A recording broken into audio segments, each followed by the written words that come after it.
Nous allons voir dans cette vidéo formation de quelle façon gérer les majuscules sous Word 2010. Donc, vous voyez ici que je suis devant un texte de Gustave Flaubert et si je souhaite modifier gérer les majuscules, je vais me rendre en haut dans le menu Accueil et cliquer ici sur ce bouton-là. Donc vous voyez ici les différentes gestions de majuscules possibles. Donc par exemple, si pour un texte vous n'avez pas mis de majuscules en chaque début de phrase, vous pouvez le faire automatiquement en cliquant sur ce bouton-là. Vous voyez par exemple pour ce paragraphe-ci, donc la première phase, donc le premier mot ne possède pas de majuscule. De même ici, pour ce mot-ci, qui est bien le début de la seconde phrase.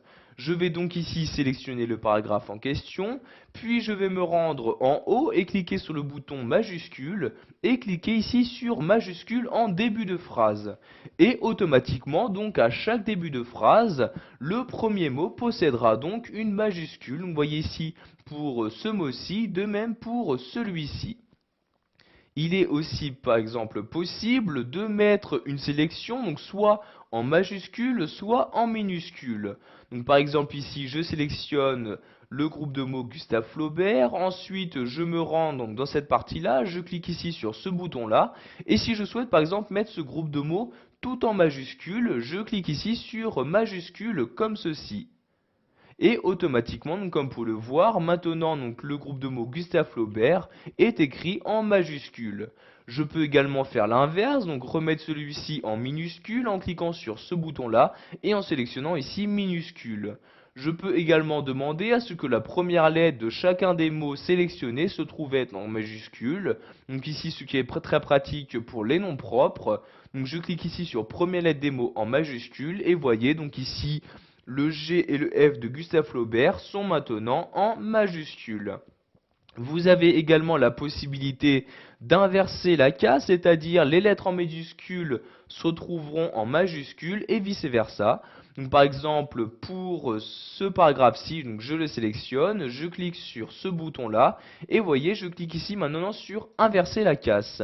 Et automatiquement, vous voyez ici, la casse a bien été inversée.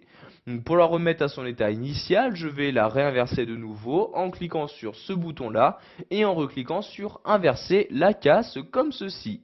Pour finir, nous allons voir qu'il est possible d'ajouter des lettrines à chaque début de vos paragraphes. Donc par exemple, pour ce paragraphe-ci, si je souhaite insérer une lettrine, je vais me rendre en haut dans l'onglet Insertion.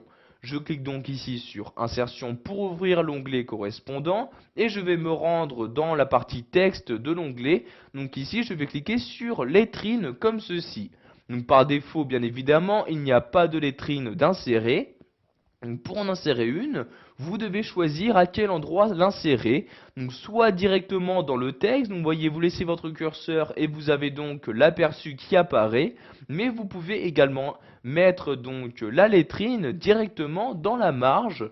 Vous voyez ici en cliquant sur marge et la lettrine apparaît maintenant dans la marge. Donc ici je vais par exemple la mettre dans la marge, je clique donc ici sur dans la marge comme ceci.